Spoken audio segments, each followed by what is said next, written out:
What's up, y'all? Today is Rollbar Day. So today we're putting in a brand new roll bar from Hard Dog Racing. It is pretty dope. It's the hardcore, hardcore, hard top made by Hard Dog. So we're all very hard here. Okay, so to start, we're gonna go ahead and take both wheels off because we're gonna need to get under here for some fun stuff. We also want to take this seat out as well. And you see I need to vacuum in here. And then the next one is I'm gonna take the passenger side seat out and then we'll get started from there. Next, I took all the plastic clippings off and basically just went through the back of the car, took all the carpet out. And then the next clip, you'll see all of it removed.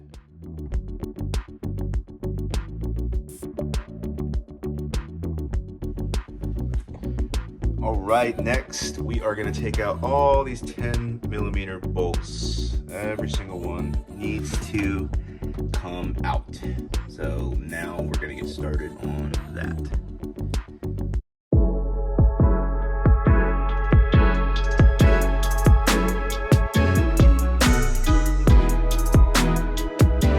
So I've got the roll bar up into the Miata. Had to disconnect this to get it to cross, to get it back into that area there. So just a heads up, you will probably want to do the same. And I have an NB2. I don't know if the wiring is exactly the same for yours, but this is what I had to do to get it passed into that little well there.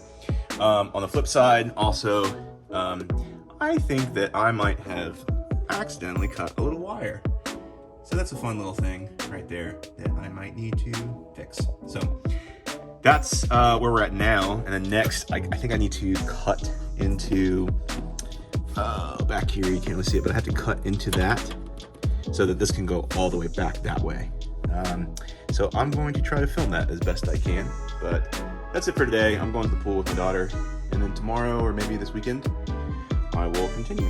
All right, I had to go off camera because it was really hard. This is pretty hacky, but I had to like bash in the back of this. I tried to cut it at first, and I was able to cut it, and given the tight space in there, I just had to like start using the old 4-pound hammer. So there is a video on Car Passion channel where he goes through how to install this. The places that he cuts it, I think work a little bit differently because he has an NB1, I think, and this is an NB2. I don't know if there's a difference or if this is the difference in the hardcore, but if you're installing a hardcore, I had to go back a bit further. So this is the hardcore hard top, and I had to cut and trim. I'll try to get back there and see exactly what I had to cut and trim, but all you really do is just cut some slices and bash it in. It's not rocket science, and keep pushing it in until you sit kind of flush on that end there. And this is what the other side looks like. Yeah, not pretty, but it will be covered up. Hopefully, I can go back and clean it up. But anyway, that's what I had to do to get that back part in there. And as you can see, it sits up against there. So next step is gonna be bolting the seatbelts on, and then we're gonna start drilling some holes so that it's all bolted up on the seatbelt pillars so it doesn't move around when we start drilling holes. So it's been a few days, but this is what I've got done. I've got the seatbelt in, and then we're gonna be putting a new bolt down, let's see if you can see it, under here, right there. But what will be going in it is the longer one, because that's gotta go through the plate as well to go back in. So highly suggest that you do this part first and then drill. So one thing I want to show you is that this is how you do the back part of the bar, the harness bar, and you also want to retain an OEM seat belt. So I've still got the OEM seat belt, but you want to make sure that the harness bar sits below this tab, and in between there, you'll see that there's two spacers. There's a larger black one on the bottom, and then in the middle, there's that bronze colored one. So they do ship you these. This comes with the kit. However, I found that these were not tall enough to push all the way up to the tab here. These are not tall enough to fill the gap between this, and that's crucial for getting a nice tight hole from the bolt all the way down. So Even though you wrench down on this, you'll still get some play in here if you don't fill this gap completely. So this spacer came from the tower bolt itself earlier. So I just reused the spacer instead of using the washer, because the washers I found were not tall enough to fill this gap. So this bolt bolted down, gap here, washer thing here, and then the larger one goes here, and then on top you put your OEM part here. This is a section that I saw another tutorial where a guy like kind of trimmed this to get more rotation here, which might be a good idea. You know, give it a shot. I'll probably leave it like that and just see how it is, and then maybe trim it in the future if it needs it.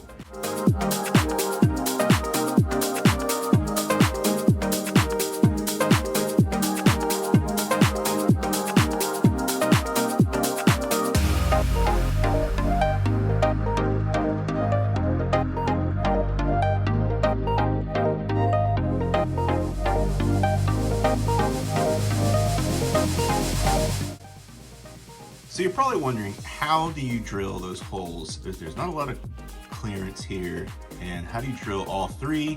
You don't really know where they are from the bottom. So what I did was I somehow got my drill, I put the top up, and then I got my drill in one of those guys there and used it as a template. And then underneath the car, I used the plate itself as a template here, and then took this smaller bit and I drilled some pilot holes for the other ones, just to make sure that they lined up. And then now I'm gonna drill it with the bigger drill bit. And that's how I was able to get under the car, to get these things drilled correctly, at least lined up. Because there's not a lot of room to work back there. So this was a fun challenge. So this is the driver's side bolts and plate on this side. This side was pretty straightforward. Notice that there's it's pretty flush against the frame, but it did not, it fit pretty well. So that is the driver's side, but wait till you see the passenger side. All right, so this is the passenger side, and my lordy, this one was way more difficult. It is flush against the frame because for some reason, the brace that came down aligned a lot closer to the frame, and I'm pretty sure I tightened everything down kind of squarely on each side, so I don't think, I don't know if it like warped when I was doing it or something, but this thing was really hard to get on, and I had to use the drill to drill and kind of edge out a bigger hole, and I wasn't sure if I was gonna be able to get the thing on, to be honest. If you have any troubles with either of these sides of these plates and it sits really close to that frame there, that's the part that might give you some issues, so just a heads up. All right, so we're reassembling the interior. I am not a smart man. I cut the wrong side. I had it oriented the wrong way, so don't be like me. Don't cut this end, no need. However, back here, that's where I need to cut out a space for the bar. So I'm gonna see if that works. And I also did something similar on that side. We'll see if those will clear. If they don't, then we'll cut it a little bit more. So just a heads up, this stuff is super sharp. So wear gloves. I highly recommend it.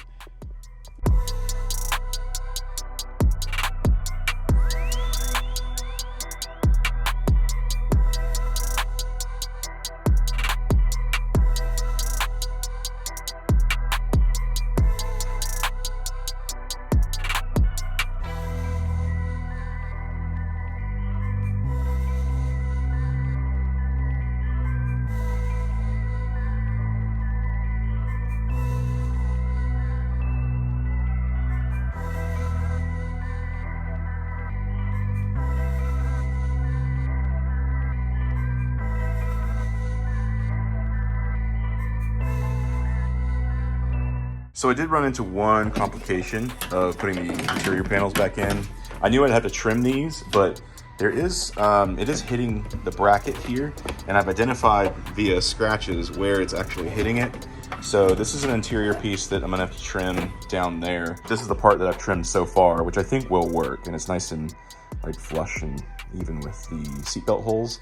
But this will go in like that, and once we trim the bottom part, it may sit better in there. So let's see. Just kidding. So turns out it needed a lot more trimming than just what I thought. This is sticking out here on this trim, and I had to actually basically just cut this trim in half and then cut a big section out of it. Totally don't like the way this looks, but I really wish that would follow this line a little bit more, so I will know for the other side. But this piece looks like it turned out pretty all right. So this is what I ended up having to trim it, so you can see the profile. Quite a bit of trial and error, and I got it to fit pretty nicely in there, like that. Side looks so much better. Second time's a charm. I know it looks a little rough on the edges there, but I'm gonna put a little lip around there so it'll look nice and flush. But compared to the other one, it is looking good. This is the other one, you know, geometry, not great. See the giant gap, but live and learn, y'all. So how I did it was, this turned out like way better. And the reason why is because here, I ended up measuring the distance between here and here, and started my line, and then ended my line by measuring the distance here. So it gave me a lot more like accurate cut line on the interior piece. So I just finished my install, and I air quotes because right as I was doing all of the carpet trimming and getting everything nice and trimmed up, I accidentally cut through my seat belt, which is awesome because that means that I have to take the entire thing back off, which is just awesome. So don't be me, just pay attention when you have the scissors around and you're cutting carpet, maybe around the seat belt. Maybe don't do that. Try not cutting the seat belt. So let me give you a tour of the inside and some of the trim. All right, so this is the driver's side trim. And I found this little trick where you put the plastic on the edge here, this little like trim for doors, and it just looks like way better than the raw cut Dremel plastic, because I had to cut it. So that looks really good, I think. At least better than it did. I don't know about good objectively, but it looks pretty good from my house. This looks really good. Like this flush, the way it sits flush with the panels, I think that turned out all right. So my one biggest tip is the brackets that are under here. Make sure they get like really flush, or else you'll have alignment issues in here. Awesome bar, not so great installation, but hey, I'm learning like we all are. So thanks for watching, and I'll see you on the next one.